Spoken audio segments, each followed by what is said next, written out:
देखिए, ये सदन जनता का है और जनता के मुद्दों को हम लोग उठाएं और जो भी कमियां खामियां सरकार की योजनाओं में हैं या जो कोई भ्रष्टाचार हो रहा है या जनता की सुनवाई नहीं हो रही है, उसके लिए हम लोग यहाँ बात करने के लिए आते हैं। हमने पूरे तरीके से साफ और स्पष्ट शब्दों में कहा कि आप भ्रष्टाचार के आकंठ में डूबे हुए लोग हो। यहाँ पर राजस्थान में गुजराती मॉडल चल रहा है, चाहे बजरी का ठेका हो गुजरात को, चाहे रिन्यूएबल एनर्जी का ठेका हो गुजरात को, चाहे पावर का ठेका हो, कोयला से बिजली बनाने का प्रोजेक्ट की बात हो तो गुजरात के लोगों को पूरे तरीके से पर्ची से बने हुए मुख्यमंत्री जी पर्ची से काम करते हैं। राजस्थान में भ्रष्टाचार का आलम है, कोई सुनने वाला नहीं है जनता की। आप देखिए, शिक्षा मंत्री जी ने बच्चों की परवाह नहीं की और 12,000 से अधिक ट्रांसफ़र कर दिए, जबकि 1 महीने के अंदर परीक्षाएं हैं।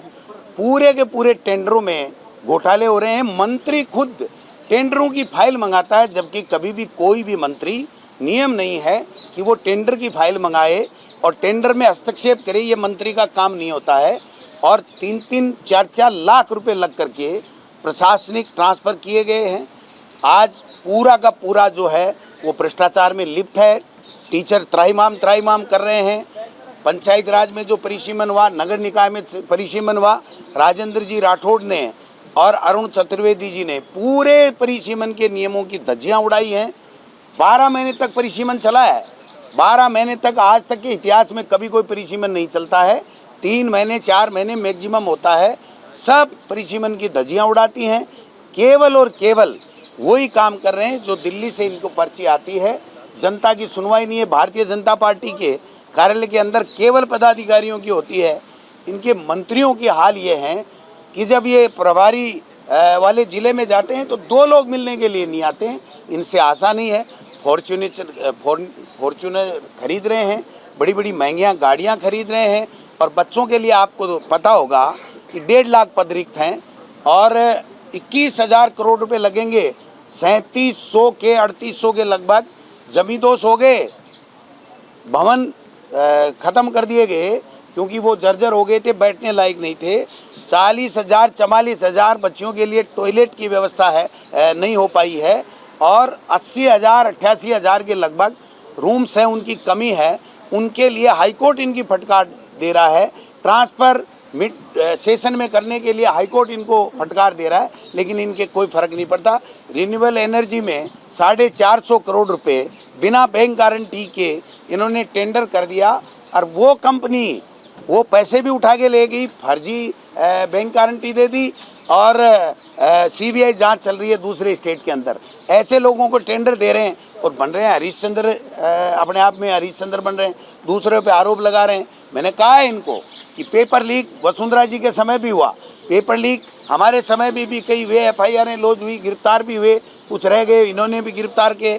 पेपर लीक 10 से 12 महीने गिनाए हैं कि अब भी पेपर लीक हो रहे हैं। इस 12 साल की आप CBI से जांच करा लो, दूध का दूध पानी का पानी हो जाएगा और बेरोजगारों को विश्वास हो जाएगा कि हमारे साथ में न्याय हुआ है। वो काम तो करना नहीं और फेंकते हैं रोजाना के रोजाना, जैसे कोई अपने आप को हरीशचंद्र कहने के लिए। ऐसा नहीं है। राजस्थान के अंदर कोई काम नहीं हो रहा है। मुख्यमंत्री जी बजट को लिखने के लिए बैठे हैं, उनको यही पता नहीं है कि आपके पास में कितने IAS हैं, कितने RAS हैं। और जो ही बजट समाप्त होता है 1 मिनट के अंदर PDF आ जाती है। अधिकारी प्रेस कॉन्फ्रेंस से पहले उनको मोटी मोटी बता देते हैं कि हमारे स्टेट को क्या मिला है। तो ऐसे में उस फोटो को केवल मोदी जी के यहाँ रिकॉर्ड में दर्ज कराने के लिए कि हमने आपका भाषण जो है वो बजट है उसको देखा है और सुना है, तो मैं समझता हूँ कि अगर इतना कमज़ोर नेतृत्व है हमारे राजस्थान में है तो फिर ये 40% मनरेगा को बंद करके जो नया कानून लेकर के आ रहे हैं कहाँ से दे देंगे। 1,55,000 करोड़ रुपए हमारे ऊपर कर्जा है, कहाँ से दे देंगे। 850 करोड़ रुपए नरेगा के अंदर पक्के काम के पड़े हैं। 3,000 करोड़ रुपए हमारे पंचायती राज के रुके हुए पड़े हैं। इन्होंने 1 स्टेट 1 इलेक्शन का राग अल्पा के चुनाव नहीं कराए। आज 6 साल 6.25 साल हो गए, पंचायती राज के चुनाव नहीं, नगर निकाय के चुनाव नहीं, गांव का शहर का विकास ठप है। पूरे राजस्थान में जो बजट घोषणाएं कर रहे हैं उसका 10-12% भी पूरी नहीं हुई है। तनख्वाह देने के लिए कर्मचारियों के लिए इनके पास में पैसे नहीं है और घूम रहे हैं चार्टेड प्लेन लेकर के, रोजाना दिल्ली चले जाते हैं आकाओं को खुश करने के लिए। तो इससे राजस्थान के लोगों का क्या भला होगा।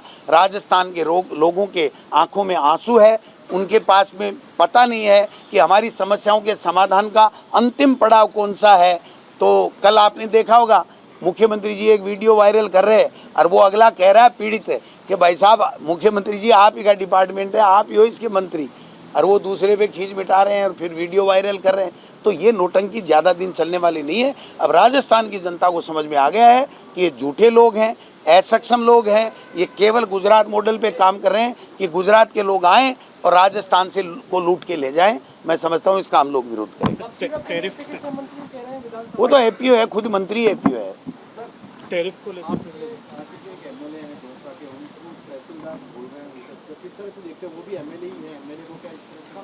मैं समझता हूँ कि उस तहसीलदार के खिलाफ सख्त कार्रवाई होनी चाहिए जो एक जनप्रतिनिधि का सम्मान नहीं कर सकता।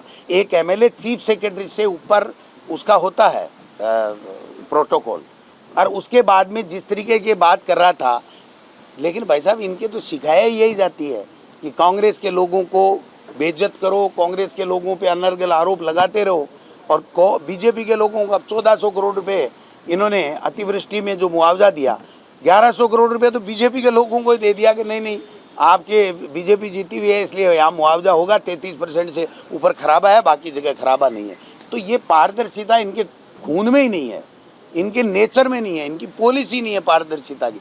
ट्रांसफरों की जो है वो नीति लाने वाले लोग पैसे ले लेके ट्रांसफर कर रहे हैं शिक्षा विभाग में। सर यूएस ने टैरिफ कम किया है, किस तरह से देखते हैं? डंडा देके किया है और इस शर्त के साथ में किया है कि तेल रसिया से नहीं लोगे। तेल वो जहाँ से कहेंगे वो लेंगे। और कभी ज़िंदगी में आंख उठा के मत देख लेना, मोदी जी को ये कहा आंख उठा के मत देख लेना कि ट्रंप को चैलेंज करने की या उसके खिलाफ कोई बात करने की हो। तो ऐसे अगर हमारे देश के सम्मान को अगर गिरवी रखा जाता है तो ये हमारे सब के लिए चिंता का विषय भी है और शर्म का विषय। तो राहुल गांधी जी को बोलने नहीं दिया जा रहा सदन।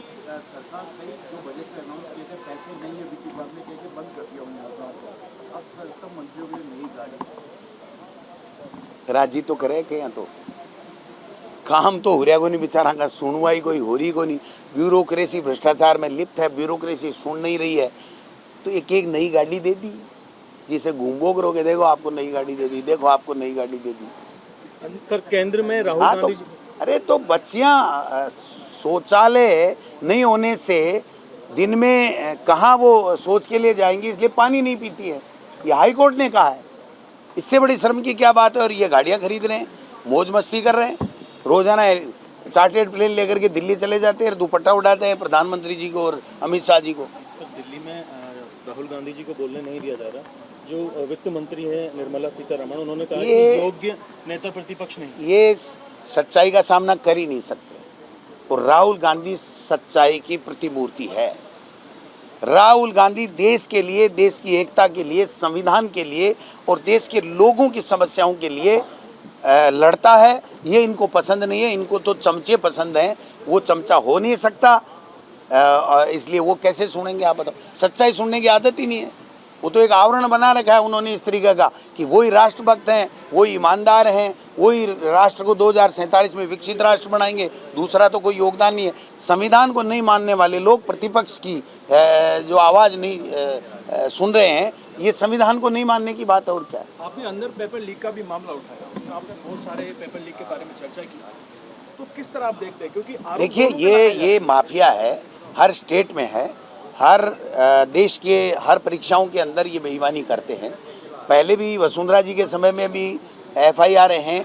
पहला सत्र जब था तो हनुमान बेनीवाल जी MLA थे, उन्होंने एक क्वेश्चन लगाया था, वो नेट के ऊपर पड़ा हुआ है विधानसभा की वेबसाइट पर, उस पर देख लीजिए कि 2014, 2015, 2016, 2017, 2018 और उसके बाद में भी परीक्षाएं में पेपर लीक हुए, उनके अंदर चालान हुए।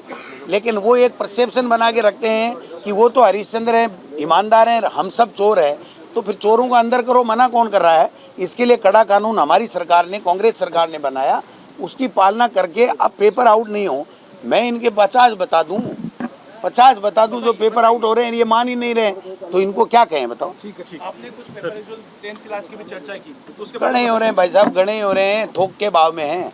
ये जितने बता रहे हैं ना, तीसरी, चौथी, पांचवी, छठी के पेपर भी बताने लगे मुख्यमंत्री जी कि 325 पेपर हो गए। कौन से हो गए 325? 325 तो नौकरियां नहीं लगी।